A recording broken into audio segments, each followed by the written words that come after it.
Greetings YouTube and welcome to the Blue Corner, and in this video I have for you guys a Yu-Gi-Oh video. I know, it's been a while since I did one of these, but, well, recently I managed to finally make some adjustments to a deck that I wanted to do a profile of for a long time. It's not anything truly noteworthy now, it's actually a deck from an older format because I've started getting into playing retro formats such as Goats and Tele-DAD, and in this instance it's going to be Edison format. And for those of you who don't know what that is, Edison format is March 2010 pre-Shining Darkness, so this will have been after Machina Mayhem and Absolute Power Force were released. Those were the more recent sets at the time, and it's the format where Quick Draw Dandy Warrior became a thing and won the 75th Shonen Jump. Jones was piloting that. There were many viable decks in that format, to be perfectly honest. There was obviously Quick Draw Dandy Warrior, there was Flamvel Cat, Synchro Cat, Monarchs, Machina Gadgets. Blackwings were obviously really good for that, Gladiator Beasts were really good for that. But this is going to be a deck profile of the deck I played during that time, and I think you guys know at this point what it's going to be, and I speak none other than Disaster Dragon Full Power. This is the list that I didn't actually play this list in 2010 as I had just started playing, so I didn't have access to a lot of these cards, nor did I have the knowledge and understanding of the interactions that I do now. So what this list here is happens to be a modification of two players' deck lists. Richard Clark's Shonen Jump Nashville 2009 list, which he had made adjustments for during a deck profile for the new format, so that was a good starting point. And Venom 1221 also had some deck lists that I could reference to get a general idea of how I wanted to build this deck for the format now and start playing with it and getting some understandings of it.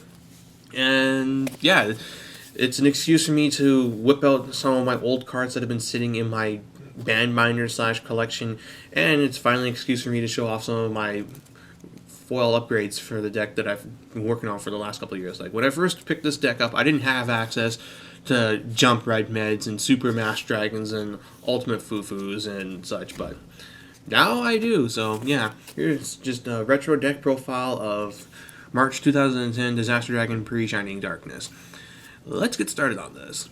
So, being that it's old school Disaster, I get to have 3 red meds, and I don't think I need to explain why this card's really good. He's currently limited in the new formats, and as much as I hate to say it, it's for good reason. I mean, he's a easily summoned 2800 beat stick that can pull out more beat sticks, and it just keeps +1ing and +1ing, and God help your opponent if you open with Future Fusion. Wow. I keep wanting to say Fufu and Future Fusion at the same time.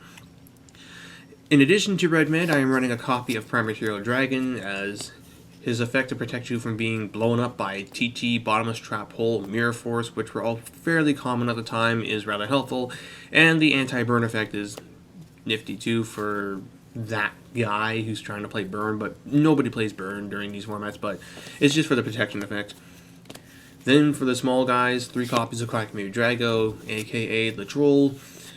He helped you in some specific matchups where your opponent couldn't access either extra deck monsters or get certain guys in play, like versus Synchro Cat. This turned off Spy, which is pretty good.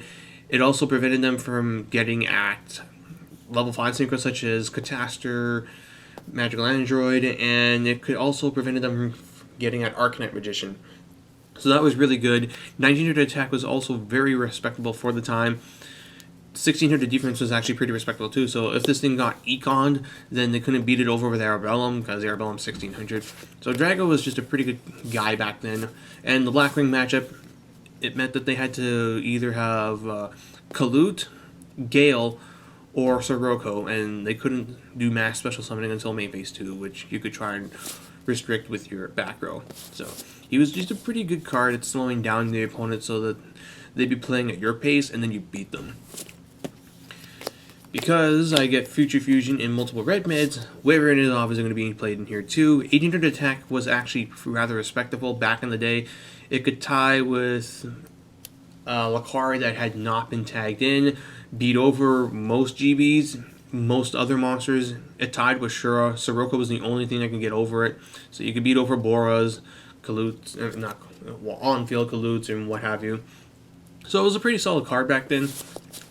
And it was how you would probably synchro into your Light and Darks. And you'd probably have him plus... Oh, what's a good example? No, wait, I'm completely mistaken here. I'm thinking of post Shining Darkness when we got access to Delta Flyer and D-Rev. No, completely forget that.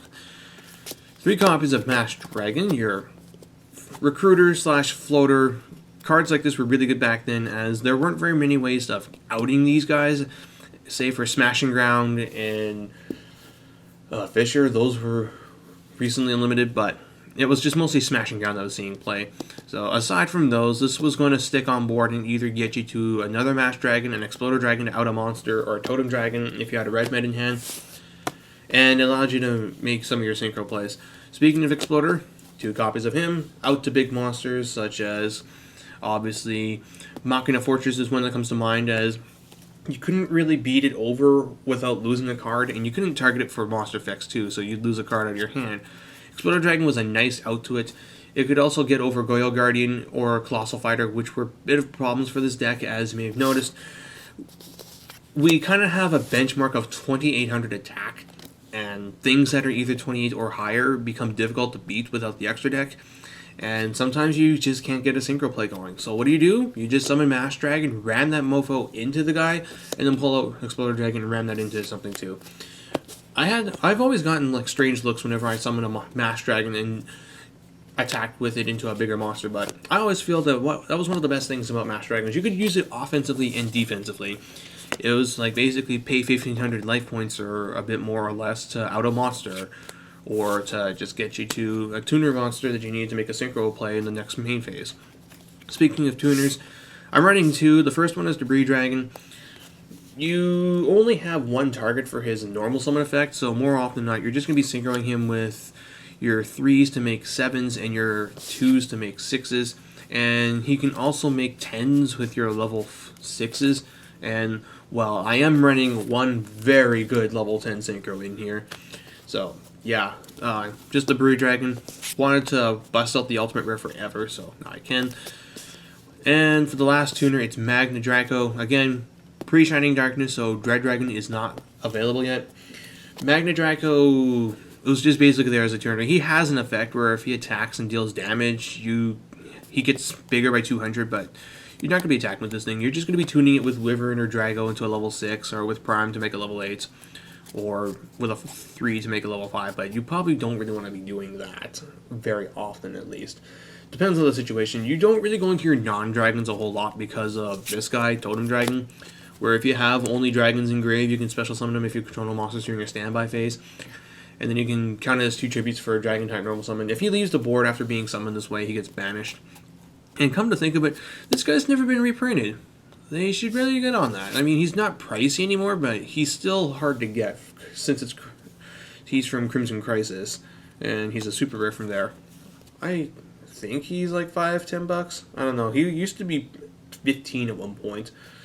Anywho, so that's it for the monsters. It's 18. 18 to 19 was the magic number, in my opinion. You didn't really want to go more than that because you need a fair amount of spells and traps in here. So let's get started with 2 copies of Book of Moon. Book was really strong back then. I mean, it got limited, for God's sakes. So, yeah, Disruptive card turns your opponent's cards down. It allows you to reuse red meds that it's managed to stick on a board for a turn or 2. Suppose you open with red med, or you open with Fufu and you manage to get a red med on board, and they don't kill it because it's big. So, your turn, activate red med effect, get back Primary Tail Dragon from graveyard, book your red mid down, flip it face up, activate his effect again. Special summon Cockamute Drago. Hooray! You've got now you're safe from destruction, and your opponent can't drop cores on you. Wonderful. So that was a thing. Yeah, Book of Moon is one of the best neg ones in this game's history, and I don't think there will be very many cards that are as versatile as this. 2 copies of Gold Sarcophagus. This was semi-limited at the time, as they felt that this thing was just way too powerful for what it could do. Being able to search out Fufu was your main goal with this. Afterwards, you would search out either Burial from Different Dimension, Brain Control, Heavy Storm, another Red Eyes, just things that would help you win in a couple turns the moment that you got off of this card would just, yeah.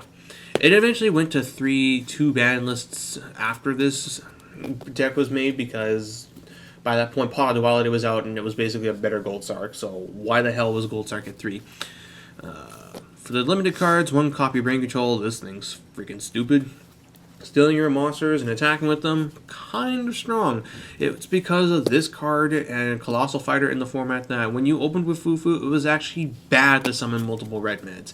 If you opened with Fufu and you ended your board with double Red Eyes and attack, then your opponent could just beacon one of these things and ram it into your guy, and then you end up with nothing for your following turn. So that's why if you ever opened with a Fufu and the opportunity to put Red Eyes on board, 2 of them, put 1 on defense. That way, if they brain control 1, no wait, you have to put them both in defense. 2400 defense is actually pretty respectable. Not many things are going to beat over this thing. So if they brain control one of these guys, they can't beat it, have it suicide. Or even if they go into Colossal Fighter, then they can't kill both of them and then swing for 2800. So, yeah, because of Beacon and other things, you need to be mindful of how you summon your Red Eyes off of Future Fusion. And you can take their guys, tribute it for Primary Tail Dragon. You could take their dragons and remove it for Red Eyes. It's just a stupid card, and it rightfully is on the ban list. Copy of Burrow from a Different Dimension allows you to reuse your Wyverns and your Totems. It's basically Totem Dragon number 4, 5, and 6. This was a really powerful card in the late game. And speaking of really powerful cards, let's just get this one out of the way. Future Fusion. Probably my favorite continuous spell of all time. Every time that this card went off, I usually won. And for good reason. Being able to get a premature Burrow off for free and then a 5,000 attack floater is pretty powerful. Especially if that premature Burrow resulted in a +1 and then that became another +1 and then it just kept plussing and plussing. This card is disgusting and it's rightfully on the ban list. Although part of me does wish it would come back with an errata saying you lose your battle phase or can't do this or that. I know some people are like, I don't freaking want an errata, just ruins the but I want to bust out my ultimate rare again. Like, this thing looks so goddamn nice. It's because of this thing that I'll always have a Disaster Dragon deck or something with Fufu on the ready for older formats, just because I love my Fufu that much. Favorite spell card ever, close to it. Anyway, to ensure that Future Fusion does go off, though, I do run some means of handling your opponent's back row. One of which is Giant Trunade to bounce everything back. The other one is Heavy Storm to blow everything away. Just woof, Future Fusion. Interestingly, you could also bounce Future Fusion back with Giant Trunade and use it again and empty your deck out of 10 dragons, which is a fair amount. For the one other spell cards, 1 Mind Control, taking your opponent's monster and tuning with it's pretty good, or banishing it with Red Med if it's a Stardust or they're left on board. My Body as a Shield, just additional protection against destruction. And then for back row removal, an MST and a Stamping Destruction. Stamping is an MST clone, but only if you have a face-up dragon, and it deals 500 burn instead of being a quick play. On to the traps. 2 copies of Bottomless Trap Hole. Bear in mind that priority was a thing back then, so it wasn't nearly as strong as it is now, but it's still pretty good. 2 copies of Burst Breath, because Torrential Tribute was at 1 then, so why not have basically a chainable version of Torrential Tribute? Sure, it was a neg 1 if you used it on a single monster, but if used properly, it was a potential blowout. Think of it this way. Your opponent is playing Synchro Cat or whatever. They book your Drago. So, that sucks. Then they flip Spy, or rather, I don't know how the proper, depending on your opponent at least, they book your Drago, they flip Spy, summon Descendant, and they tribute Spy to kill Drago. Well, you can Burst Breath that, and it ends up being a 2 for 2. Or they book Drago, and they go Cat, Tribute Cat, summon 2 Airbellums, then you tribute off Drago for Burst Breath to kill their 2 Airbellums. That's a 2 for 2 that way. Or if they book Drago and go Shura, Bora Bora, Gale, because back then a lot of Blackwing players were just stupid, you'd Burst Breath off the Drago and you'd wipe everything out. And then they'd be super salty because they were idiots and they played into your Burst Breath. There are also certain magic numbers to make note of. If I remember correctly, Machina Fortress had 1800 defense, so it meant that you could Burst Breath, Drago, or Wyvern and kill the damn thing without triggering his effects, which was pretty good because Fortress was just a bitch of a card back then. In addition to that, what are some other notable numbers to take note of? Oh yeah, Prime Material Dragons, 2400 attack was enough to kill just about every big synchro monster, and since it was non-targeting removal, Thought really couldn't get around it. Obviously, Stardust Dragon stopped it, but most people wouldn't really make Stardust against a Dragon deck. So that's why Burst Breath was good back then. And then for more mass removal, Mirror Force, back then it was really powerful and expensive. I think this is the Mirror Force I actually got from way back then.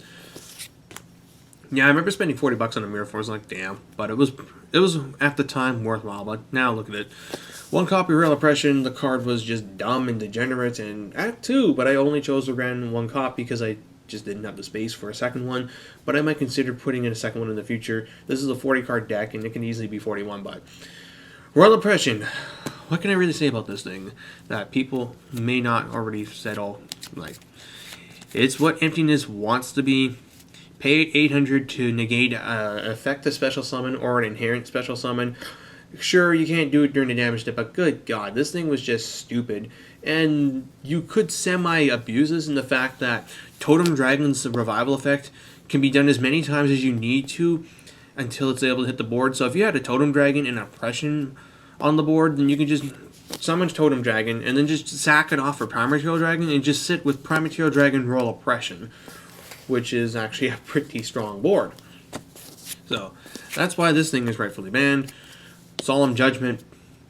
Solemn, back then it was really, really, really strong. Dark Strike Fighter had just been banned, so you didn't have to worry about losing your life points completely. Turn to Tribute. And finally, Trap Dust Shoot. Stupid, stupid, stupid, stupid card. My God, I hate this thing. But back then, and really any format where it's viable, you run it just because it's that kind of thing. Being able to disrupt your opponent's hand, get knowledge of what's in it, could just outright win games. And it happened a lot. You flip up Dust Shoot and you win. And pair it up with Mind Crush and you can do a lot of damage. But that's it for the main deck. Again, it's 40 cards, standard disaster, no Light and Darkness Dragon, no Yamada Dragon, White Knight Dragon, Horus, and such forth. Those are all other variants that I may try at several different points, because this format was so diverse where you could get away with doing that, but instead I just wanted to go with good old consistency standard. So that said, on to the extra deck. First off, obviously, 5-headed dragon, your 5,000 attack floater. LOL, 5,000 floater. Trident Dragon, the OTK machine. You have to pop 2 cards when you synchro summon him to have him get that many attacks, but if your opponent was foolish enough to leave an open board against dragons, and you had a shot to make this guy, you pretty much were going to do it, as he's 9,000 damage, and people just didn't really see this thing coming. 2 copies of Stardust Dragon to get around destruction effects from back then. He was really probably the best level 8 in the game, or pretty close to it. 1 copy of Colossal Fighter to beat over 2800s like the Mirror, although personally I never had to play Disaster Dragon Mirrors, as I was the only Disaster Dragon player in the city, and one of 2 people in the province that played it. It wasn't really a well-known deck back then, but it was one of the. This was one of the much stronger rogue decks. But yeah, Colossal Fighter was just there for the Mirror and for Goyle Guardians and such forth. Being able to beat over their Guardian, crash with their Guardian, and then summon their Guardian and beat over their monster and take their monster was a pretty good interaction. 1 copy of Red Dragon Archfiend. He's your biggest dragon in the extra deck that's not Trident, because Trident and actually 5-headed dragon to that instance too are Nomis. They can only be summoned by their own ways and can't be brought back by Red Med. This on the other hand can, so you can beat over a 2800 guy like a Colossal Fighter that isn't super big, or a Red Med. And his effect to blow up recruiter monsters before they get to killed by battle, actually pretty relevant. You attack into a Tomato or a Shining Angel, they're not going to proc, which is pretty good with this guy. 1 copy of Thought Ruler Archfiend to get around things that targeted, like Brain Control, Mind Control, Deep Prison. Although Prison was not seeing as much play back then, it was starting to, but around here it didn't. But I actually do want to fit Prisons into this because it's just good. But space. One copy of Ancient Fairy Dragon for that guy who might be playing Gravekeepers. One copy of Black Rose Dragon, limited at the time because field nuking was so strong. One copy of Exploder Dragon Wing to blow up monsters and that were weaker than it and deal damage equal to their attack. Useful for getting around things like floater monsters, such as opposing Mash Dragons. Yeah, just kill them and they don't proc. One copy of Bryonac, because this was really good back then. Being able to pitch as many cards as you want to bounce cards. Rather helpful. Oh hey, I drew too many Red Eyes Wyverns. Well, I'll just discard them and bounce that Stardust Dragon that you have on board, or that Thought Ruler, what have you. Goyo Guardian, one of the few. This guy, and these two were the only non-dragons you played, but they were all so damn good that you played them. Anyway, excuse me. Like, Goyo Guardian being able to beat over monsters and take them was really good for a level 6 back then. And it was just busted. He got banned a couple lists later, which was weird, but then again, being able to take a level 6 and overlay it, I guess, was powerful. Like, he's back now, and he's not doing anything anymore because of power creep, but back then, Goyo Guardian really was just terrifying. Taking your opponent's Stardusts too, and then summoning it was just stupid good. One copy of Iron Chain Dragon, this was what you would make with Debris Dragon and Totem Dragon, as it would allow you to summon a 2500 beater that you can then banish for Red Med, and then bring back a Totem Dragon and do whatever with it, like summon another Red Med. Not really the best way, but that was that. And also, 2500 attack could get over a couple things, and the mill effect was sometimes relevant. One copy of Magical Android for the life gain effect, and one copy of Catastrophe just to out big monsters. So that's it for the deck itself. This video went on a bit long, but it is Disaster Dragon. I tend to take my sweet time talking about this deck just because I do enjoy it, and I do miss playing it the way it used to be played. Like, yeah, you can play it still now, but it's just not the same. The deck's lost so much speed, power, and consistency through all of its ban list hits that it really is, it just seems so fragile. And I'd rather not play it as something that's fragile to the point where one thing going wrong or one bad hand loses you the match. So that's why I just don't play it as much, if not ever. It's just like, I don't want to tarnish the good feels I have with this deck by playing an incredibly gimped version of it that'll just make me become bittersweet and ultimately not play it ever. So that's why I haven't played Disaster Dragon in a very long time, nor will I probably ever, as I don't want to play it as it is now.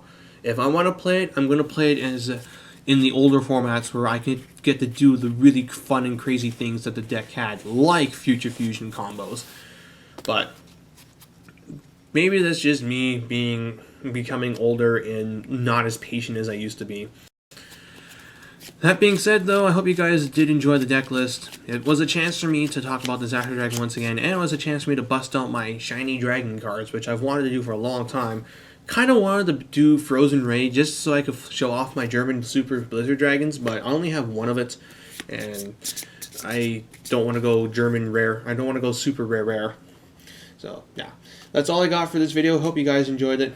And until the next time, bear in mind of one thing, and that is dragons don't die, they just sleep.